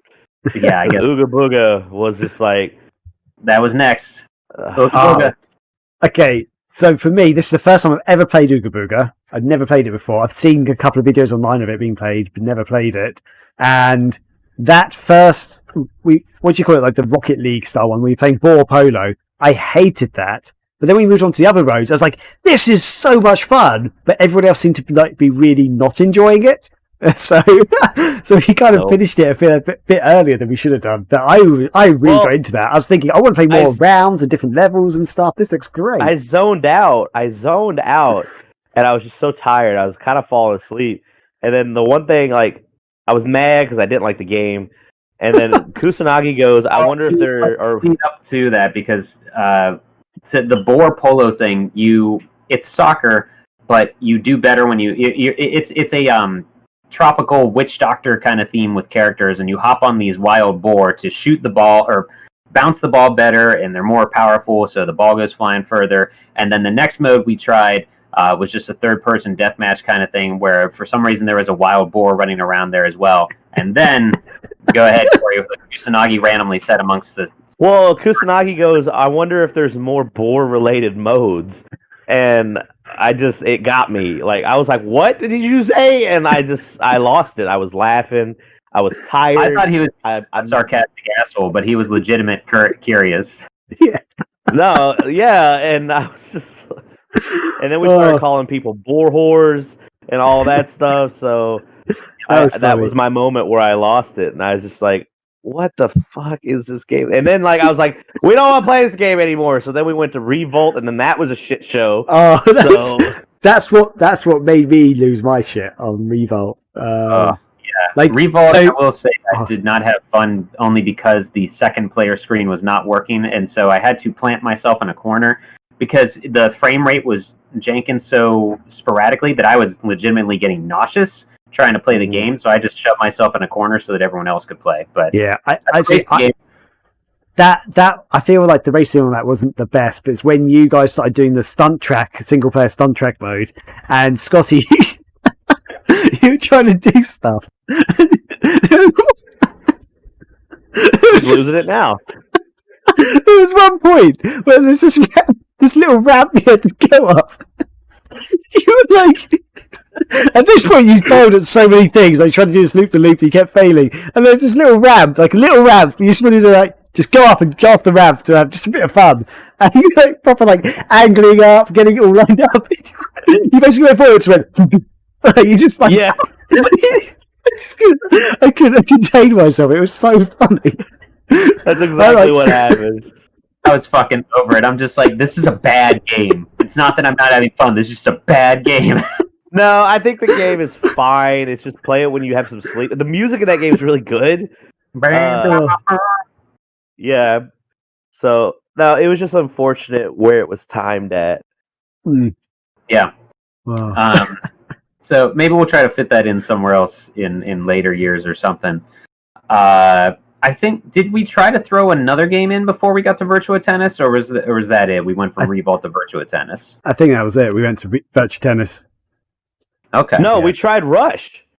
Oh, for like a split second. Oh, yeah. There was an infinite fog mode, and we were like, yeah, it's not working. Yeah. Yeah, which is really weird because multiple members of the staff tested Rush on their own, and it worked fine, but for some reason, it was just like, not today, Satan. And so we moved on to another sports portion with Virtua Tennis, which is always a fun, weird thing. It's almost wrong that game is so much fun, whether you play tennis or not. Like, it's just a good 4-player multiplayer game. Yeah, absolutely. I was actually getting angry with Graham for a split second because all of us were like ready to go, and he's like looking at, but I could be this guy or this guy, because he actually knew the tennis stars. I'm just like, Graham, nobody fucking cares. Let's play the game. I need to be Tim Henman. God damn it. It needs to be Tim. No one cares about your weird British ways. I think I even asked, like, all right, Corey, hey, whoever Kusanagi, do you know who any of these people are? No, nobody knows. Graham, let's go. Oh man! All of them, I was like, I know Federer, and that guy wasn't in that game, so it's pre-Federer. That's the problem. I mean, sports games gets Anti-Chris super competitive, so that was fun, and that was we actually were able to play Virtua Tennis. It's why aren't they virtual? Why aren't these games virtual with an L? It's stupid. Virtua Racing Virtua Fighter. I forget. Yeah, I for the longest time thought it was Virtual Fighter. Nope. It's not. It's Virtua Fighter. And then they've got virtual on. Like, so virtual on the big mechs is a virtual. Yeah. Oh, dear. Even less sense. But yeah, that's a fun game. The shit show started. The legitimate shit show. We thought the tech problems were going to be done. They reared their ugly head right back up. So we did 30 minutes of regular Soul Calibur. The 30 minutes of regular Soul Calibur went fine. We got to play. Everyone kind of got to jump in. It was the last. I think that we were like, one more hour, boys. Let's just get through it. And then the 30 minutes of Soul Calibur started. And everything that could have gone wrong for Scotty went wrong, except for his house catching on fire. So yeah. So we had to show off this guy with Soul Calibur because it's not a marathon if we don't have Soul Calibur. And I had already had issues with my capture card, and so I didn't mention this on stream because I didn't want the Steam to be lost to the audience. But after Typing of the Dead didn't work, I was beyond, okay, whatever, my capture card's dead. Because that tailored into, shit, I can't do Soul Calibur. That is like the thing that people remember from this. How can I do Soul Calibur? So I'm like, I have 2 webcams. I can go ahead with good old 2008 streaming tactics. Dude, we reverted back so far. And another webcam at me. And then I was like, this can work. I can do this. I don't know how the audio of the Discord is going to pick up, but I'll figure that out. We didn't care. So I pulled up a TV tray in between my coffee table where the mic was and the TV itself, and I had the webcam on the TV, and then I had a webcam further back because of how small my living room is. I was going to have to stand on my couch to use the fishing rod controllers while playing this game. And then I hit and it had worked. My camera that was on the TV was showing motion, and my camera that was like on a tripod in the chair in the living room pointed at my fucking couch. I should have taken a picture of this goddamn setup because it was not what anything should look like. And I had it pointed at me, and I was moving around, but as soon as I hit go live, the camera froze that was supposed to be pointed on me, showing the idiot waving 2 rods around wearing a giant T-Rex Fananimal mask, whatever Walmart had. And I'm like, guys, it's not working. And both Corey and I think we figured out at the same time. It's because the Discord cam is trying to go through OBS. My webcam is trying to go through OBS and the Discord. We're already live. We have like 20 minutes left of this fucking 24 hours. Danny's back. Everyone's showed back up. Great. Yeah. We have like over 50 people in the audience at the moment. So I'm like, I'm not going to drop the stream again. I can't close Discord. That'll shit everything. So I had the sound so that it could capture what you, Anti-Chris, Corey, Kusanagi were saying. I had that sound coming through my monitor speaker while that was going through the actual stream. The camera was still on the TV, but the webcam pointed on the couch wasn't working. So Corey's just like, just grab your fucking webcam. We were all... do it like this, grab it and waggle.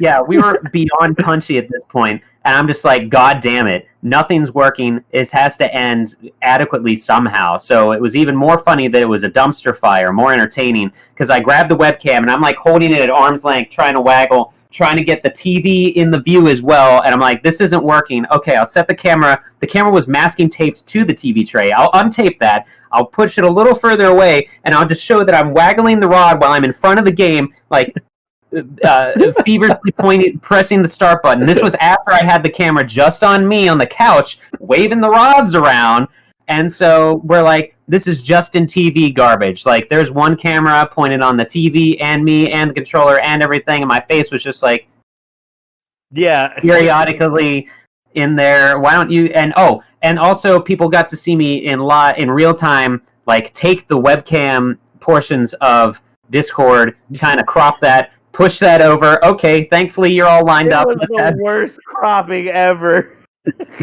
I didn't give a shit, and it turned into not the best part of the marathon, but people were like, this is why They'll remember it. They remember it. They always remember Soul Calibur. Yeah. And the tech problems. At one point I was like, I can't hear I can't read the chat. Is anyone enjoying this? I was like, they're losing it, dude.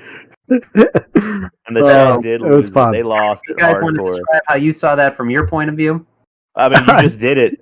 It was complete chaos. Yeah, carnage. It was just absolute madness. It was good. I enjoyed it. It was gangster, street level kind of just streaming, but it was just so.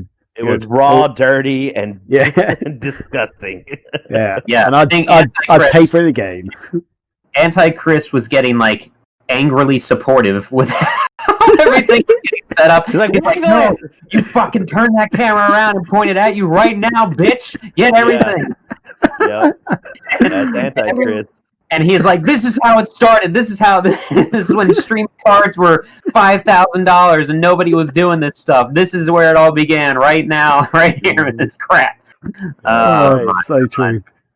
Yeah, it was entertaining. It was good. I think it was a good end to the show, to be honest. It probably sounds horrible, but all of you laughing for a straight 30 minutes and me trying to figure this crap out, sweating my ass off at the end.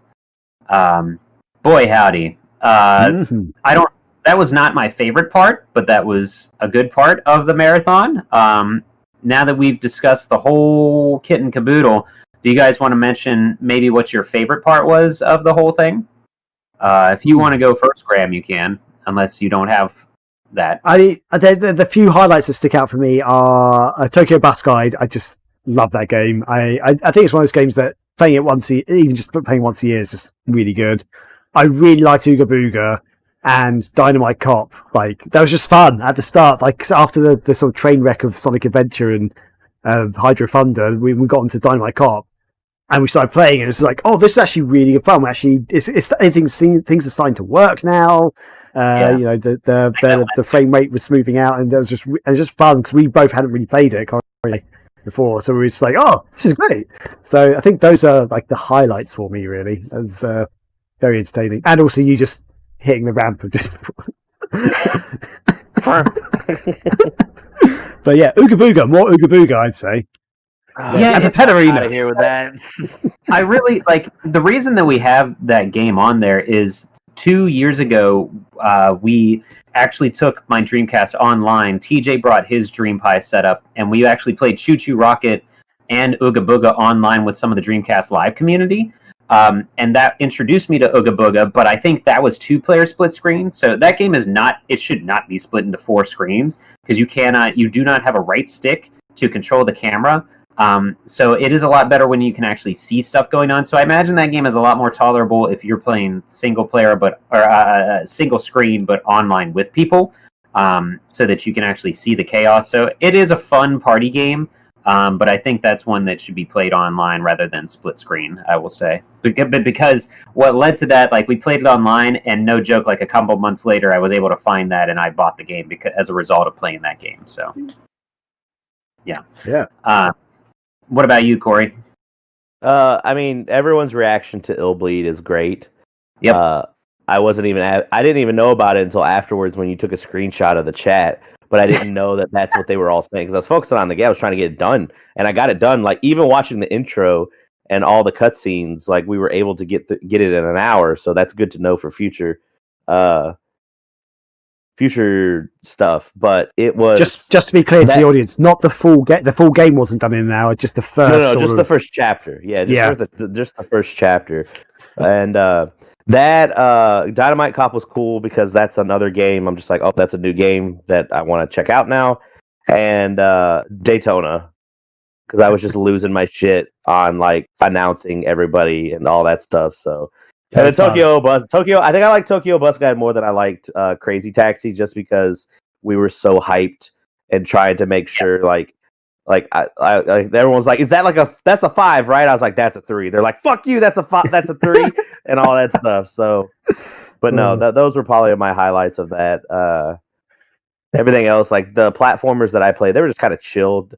Dino Crisis was really fun too, but no, it was Illbleed, Dynamite Cop, and Daytona for me. Nice. Okay. Cool. I think yes, Ooga Booga. The boar. Boar-related activities. I think for mine, Dynamite Cop is always good, and I very much enjoyed Tokyo Bus Guide, but I think that Shenmue Duck Race might be up there for mine. Cool. Because that was one that was everybody's been talking about Shenmue, but nobody talks about this Duck Race thing because it's so stupid that it's great. I just think no one knows about the Duck Race. I think hardly anyone knows about this bloody thing. It's brilliant. Probably, yeah. And I guess the end was good because I clearly had lost my mind, and I was happy that we turned a curse into a blessing somehow with that ghetto rigged bullshit that I did at the end of the marathon. I think you should do that from now on. Like, that's how it should be. Just ghetto rig it every year to be like, hey, do you guys watch this marathon where at the end, like, they obviously have software and programs to where they can just make it look good, but they just, like, record their TV with a webcam, and they just, like, don't do anything that you're supposed to. Like, Danny's gonna be like, yo, you guys should watch these guys play Soul Calibur. Christ. Yeah. Pen was good too. I think there was another competitive portion that I'm losing my mind with right now. So, I don't know. Crazy Taxi. Maybe that. There was just a lot of good, like the sports games even were maybe one of my favorite portions this year. It was just good overall. I mean, hitting our goals and stuff was really cool. Yeah. My little brother watched this year, which I don't think unless he's lurked on stuff before, he hasn't really tuned in. But he donated $100 to Graham's portion, not my portion. Thank you. Because Graham was losing. Yeah, no one was donating to me. No one cares about the Brit. There was a game we did play we didn't mention, or did we mention it? We played episode 1 Pod Racer, but later in the show, didn't we? Yeah. Well, we played it because we couldn't get Typing of the Dead to work. So I was like, Graham, let's play Pod Racer. And he was like, okay, that game still holds up. People were like, well, everyone's like, oh, Corey hates this game. He's going to be real bad at it. No, the reason I hate that game is because I'm good at that game, and I don't want to play the game anymore. So, yeah. Oh, man. I remember being quite good at it, but I'm clearly not that good at it. I at one point, I just kept crashing and dying on every single wall I hit. Yeah. Like, I mean, the Dreamcast version's good. The N64 version's good. I heard the new version on the Switch is good. So yeah, it's basically the same as the Dreamcast version, the Switch version. From what I've played, I've got both. I've got all 3 versions actually. So I think the only difference on the N64 is that you can play 4-player on that one. I don't think you can. I don't think you can. On the Dreamcast. I swear you can't.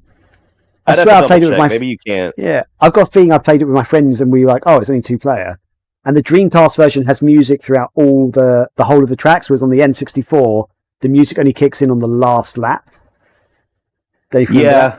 Wow. Mm-hmm. So yeah, you're basically just like transition screens too that I don't think was in the N64 version. Yeah, the N64 didn't have the FMV sequences either. So the Dreamcast version's the best. But maybe double check that, because I swear to God, I played with my friends. We're like, "Oh, it's only 2-player." The audience will let us know. Don't worry. Oh, okay. They always do. Yeah, excellent. Right. Yeah, I don't think we missed any other games. I'm looking at the backups we had and different stuff. I don't think there were any that we forgot. So it was cool. I mean, the Extra Life thing's still open, so you guys can still donate. We ended up ending with $1,430. So $70 away from $1,500. We passed our goal, or passed our total of last year, which was 1,255, I believe, or something like that, like 1,258 or something.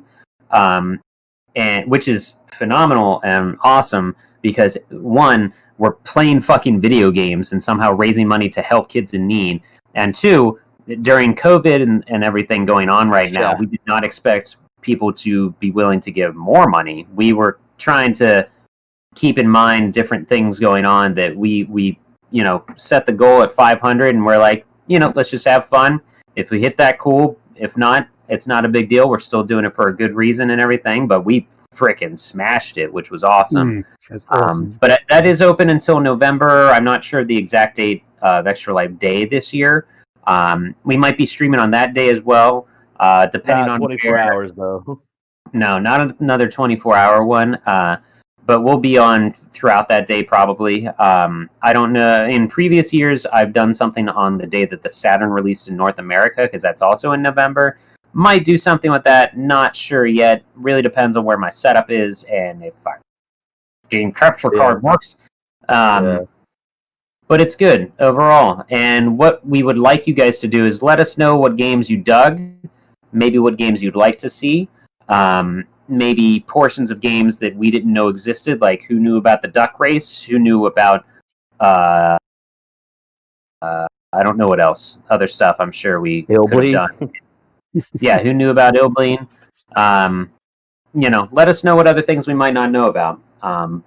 Do you guys have any closing thoughts on the marathon overall, or anything else you want to... Oh, we gave out a bunch of magazines and games. Yeah, all those should be getting shipped this week. The magazines and the poster combos will be going out. I just got all the codes from Graham and Sega. Oh, that was the other thing that we wanted to bring up. Sega followed our channel. Yeah, when we were streaming. Like, they came in during Daytona, they started streaming, and everyone freaked out. And I think someone said in the chat was like, when are we getting this to release? And they said never, and then they left the chat. So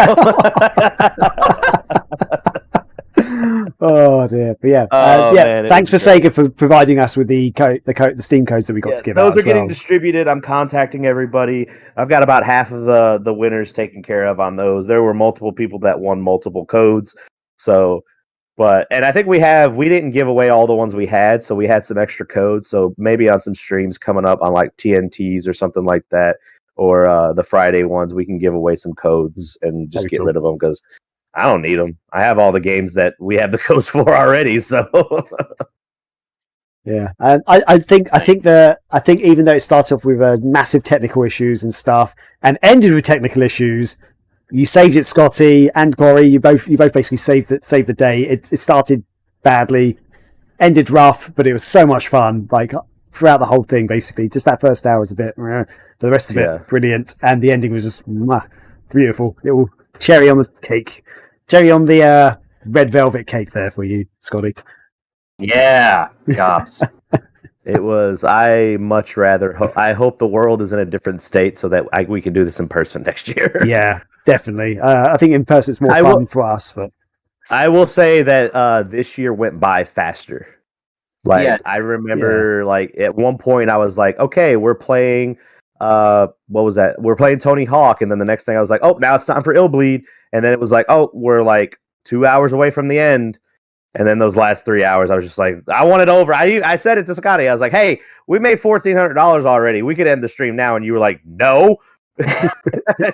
I don't even remember that conversation. I was like, oh, okay. I was kind of serious, but... I really don't even remember that. This isn't really related to the actual streaming or the gaming, but halfway through, I had to duck out for probably about half an hour or so. That's because... me and my girlfriend, we basically helped save a girl outside, and like we had the police round and stuff. Effectively, weird ass story. Yeah, but... it's like, and it's like came back. I was like, guys, this is what just happened, that kind of thing. I did it off air though, but yeah. So if you watch the thing and you saw me disappear for like half hour, 40 minutes, that's what was happening. There's this random girl outside who basically cut herself and was bleeding. She'd lost her friends and was crying, and we got the police got involved and stuff. But yeah. You're nicer than I would, because in America we would just be like, shut the door. So, I'm doing a stream, damn it! Come on! Yeah, it's for the kids. Did you shut up out there? Who cares if you're bleeding? I'm in here trying to play a 21-year-old system, and I'm trying to raise money for kids. Like, what is it? Last Action Hero, when he enters the real world. I've just shot a man, and I would like to confess. Oh dear. God. And I lost my train of thought now. God damn it. What was I was going to bring something else up and cannot remember what we were talking about. Extra Life Day and like, how did you think the stream went? I think it went. That's what I was going to say. Well, it was a sandwich of bullshit with tasty things in the middle, because it started technologically as a fire and ended technologically as a tire fire. But the thing about this, it didn't feel like the marathon was happening even up until the day before, because I didn't have 19 people in my house and we weren't hanging out and driving around all of Pittsburgh and Western PA. It got real the day before the marathon for me. Yeah, it did for me as well, because I'd realized like it was starting to sink in bits and pieces, but then I would forget kind of when Rachel would get home from work, because I've been on vacation the week up until the marathon, and then today is my last day of vacation. But every day I was doing some small part to prep for the marathon, like whether it was downloading stuff or testing something with Graham or doing audio crap or whatever. But it didn't really sink in until the night before. But after that, unfortunately, since Rachel wasn't down for the last half of it, she felt really bad because she really likes that we do this and everything and wants to support it as well. And I was like, realistically, and this goes for anyone, maybe consider it a pro tip for doing this stuff. Don't push yourself to do a 24-hour thing if you know health-wise you cannot. So I think you'll just hate it too. Yeah, you won't have fun. But I think maybe, and this is no slam on her, we might actually figure out like napping hours for her so that she can come back for games that she really does enjoy, because she was bummed that she did miss out on some other stuff like Virtua Tennis and things. But that in mind, like all that stuff, just not having the living room, my living room was just as much of a mess as it always is, because there were like 40, if you guys have ever seen the anime Serial Experiment Lane, I felt like my living room was her bedroom with the wires and everything. But after the marathon was done, the next day, like everything's still set up, but I woke up, and I was like, oh, this is weird, because I feel like I need to go to Eaton Park now and eat a shitty meal with a group of people, but there's nobody around. She's like, well, we're not going to any restaurant. I'm like, no, I'm not saying during COVID we should go to a sit-down restaurant or anything. But we ended up getting Red Robin and whatever, but it was very much that mindset that I used to get when I was in my touring rock band. After we'd have a weekend of like 4 or 5 gigs in a span of 3 days, and then I'd have to wake up and go to work. It was like, I feel like I'm Clark Kent, that I just hopped into a phone box and changed, to go to the goddamn Daily Planet and do this boring ass thing now, because you have to like shift and unfortunately, what helps that transition is the meal the day after with everybody, where we're all it's a good kind of hungover, because we weren't drinking, but we're just sleep deprived and fatigued and everything. So, and we just destroyed this goal to help these kids and everything. But now it's like, none of that happened, so I need to somehow convince myself that I have to go back to my daily boring ass life. So it's surreal. It's surreal, is what it is. Yeah. I mean, I went to bed at like 6:30 that morning. I woke up at 3. My wife, I didn't expect, like, she was super supportive the entire time. She brought me food. She, like, when dinner was done that night, she brought it in here, and like she was super supportive. And the next day too, she was just like, hey, did you get enough sleep and all that? Because I woke up at 3, and then I woke up, I was like, oh, we gotta do some laundry and all this other stuff. And then later that night, I was like, I'm insane, because I'm like, I'm gonna stream more tonight. And she goes, are you serious? And I'm like, yeah, I got it. Like, I'm going to stream on my personal channel and play some Fall Guys. And that's what we did. We just played Fall Guys. I played a little bit of Donkey Kong Country, and then we just listened to music with music requests the entire time. But the problem is, I had a class, like yesterday was one of my classes. And since we missed it the previous week because of Labor Day, it was a super intense class. And I had 3 hours of sleep. And I was like, because I went to bed at 3 a.m., I had to be up at 6 to get ready to go to class. And I was just like, I got through it. But I was feeling good. Like, I was on the ride. It's like a 40-minute ride. And I'm like listening to Rise Against and like singing all this music and stuff. And then about 10 o'clock, I was just like, I'm done. Like, it all hit me. And I still got like 2 more things I've got to cook and bake. And I was just like, I'm done. Like, I'm done. Yep. Definitely. Yeah, it was very and I was bummed that we didn't do the podcast the next day, because but that's because it was also mainly the part of the transition period where it's like day after the marathon, I'm usually the last one to wake up, but and every year when I wake up, I look at the clock and I'm just like, you guys are fucking nuts. And because everybody's up before me. And but then we all got the podcast the day after, like, I can't. Well, we all kind of, I'm insane. We all kind of meander downstairs or into the living room. They're like, all right, what shitty restaurant we want to go eat at? And then we somehow shovel food in our faces. And then we go back and then we sit down and we're like, anybody leaving yet? Nah, okay. let's hit record and do this podcast before we forget about what we Bomber Man. Yeah. So it's good and it's fun, and it's I wish there was that transition this year, but it's the world is a different place. So hopefully next year the world would be at another different place, but for the better. So Graham, I think I had said, like, you've got it the easiest to start out, but the hardest to end this thing, because and forever, when this was Josh Newey's pet project for a Dreamcast marathon, he actually started at noon on his Saturday, and then it went to noon. He's like, never again, because at least when you end at 7 a.m, you can get like 5 hours of sleep, and it's just like you maybe slept in because you still have half a day or so. Graham, tell us about your time after the marathon. I can't even remember, to be honest. Yeah, exactly. I think I got up at I think I vaguely woke up around 6. I did get about a decent chunk of 6 hours sleep. And then I was awake and I was like, I probably shouldn't have actually slept that long because I had work the next day. And so it got to like 2 a.m. I'm still wide awake. Like, I need to go to bed. And then I woke up for the work the next day. I was just like, this is not good. So took some PTO. So the last couple of days I've actually been really ropey, and I've left my setup as it is. So this is actually on my work computer. Well, it's my computer, but I use it for work because of COVID. I've had my webcam off the last couple of days because I don't want people to see this. I've just left this here so you guys can see the carnage that happened over time as I changed into different outfits. What do you do? This is how mine looks all the time. So yours looks lovely and neat and tidy. Mine is not good. So this part is. Yeah, for me, the marathon high officially ends when I relocate my PC back to where it is now. To me, the marathon is done because I put my tower back on the computer desk and it's not downstairs in my living room awkwardly anymore.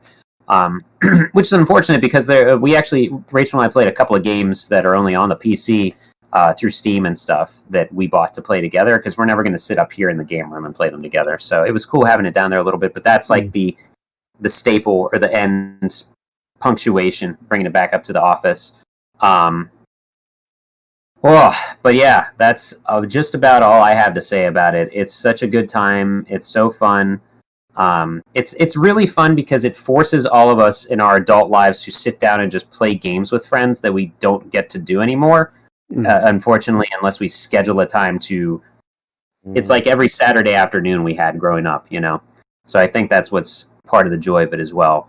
And again, I say it every year, my favorite part of the marathon is introducing games to people that they didn't know existed and didn't know that they needed to have in their lives. So again, with Dynamite Cop with Corey, Ill Bleed with everybody else under the sun, Pen Triicelon, that kind of stuff, even Propeller Arena. It's a good time, and we're not going to stop streaming. We're still streaming. You guys can still donate. We'll have links for Extra Life and everything if you still want to toss some money in there. Yep. But other than that, I think that's all we're going to have for this episode 51 of the Megavision show. Do we have any announcements we need to lay out right now of anything coming up, Graham? Dreamcast Marathon 2021? No. Yeah. I think if there were any magazine updates, those would be handled by Chris Powell. We do still do a magazine, and updates that will be coming up soon. But our brain has been wrapped around this marathon, so we got nothing to say about the magazine right now. No, we got some streams for Megavision's coming up. I don't know what's going to happen this week. Like I'm coming off the marathon. Something will happen. Like I know this will come out way after Tuesday, but something happened on Tuesday. Something might happen on Wednesday. Something will definitely happen on Thursday and Friday. So we just don't know yet. Just you should tune into the stream and join the Discord to go ahead and do that. Yeah. And then this week there was not a Scrubverse podcast this week, obviously, because we were very busy. But we will be recording one this weekend coming up. And I believe our buddy Game Tracks that actually came and rated us during our stream. I think we're going to have him on our podcast. And we're going to interview him and check out like where he came from and what got him to start streaming and all that stuff. Because he's a pretty cool dude and he's a really big supporter. His Discord server is pretty dope too if you guys ever want to join that. So, but no. Yeah. When did he hop in? He hopped in at Daytona. Because he was freaking. It was no. It was either Daytona or Tokyo Bus Guide. I think it might have been Tokyo Bus Guide because he was like, what is this game? And we had to like explain it to him. Yeah, I think it was Tokyo Bus Guy because he brought a pretty big raid in with him. Okay, so that's cool. Very cool. But yeah, no, that's all I've got. So yeah, I think I was just going to say thank you to everyone who watched and people who like raided us and people who were chatting throughout the day and stuff. We had quite a few of you on for pretty much the whole 24 hours, which was amazing, and all the donations that came in and tons of donations. Shout out to Mr. Haru too. He was gifting subs like crazy for a while there. And but yeah, just anyone that stopped in, and big shout outs to Sega. Like we got a lot more support than I thought this year than last year. But I mean, we got Codes. Danny came in. They came in and I think I don't know. It would have been really nice if they were streaming that day and then raided us. But I don't think they were streaming that day, so they just went ahead and followed us. And basically streamed during their work hours. So why would they do that? Yeah. Well, also like the marathon landed on PAX weekend. God. Every fucking year it happens now. Up until like 3 years ago, PAX was never a concern, and there might have been a year where I went to PAX Prime and also did the marathon. But since then, somehow PAX has always happened on marathon weekend. Which it is what it is. But I was worried because I did a lot less marketing for the marathon this year because my job. I was worried. Yeah, my job turned into absolute shit and was too stressful for me working from home and other things. And so as a result, I didn't plug this as much. But thankfully, different channels still were successful. And it ended up being one of the better, if not the best / most successful marathon we've had, all things considered, with everything going on. So thank you to everyone that was watching, hosted, and then everybody with like their random fun facts in the stream chats as well. Things like that were fun. The best parts are honestly when we're not talking about video games. We had a long Taco Bell discussion at one point and like other things. So yeah, in my opinion anyway, those are the good stuff. So so we are hashtag still thinking, use social media crap. Thank you guys so much. Thank you, Graham and Corey, for surviving and making him. Oh God, Graham's trash pile is gonna fall on him. You are the Fraggle Rock Sega merch T-shirt trash monster. I think it's gonna do it though, everybody. We're up over and gone. Bye, everybody. Goodbye. Catch you later. Oh, I can do that.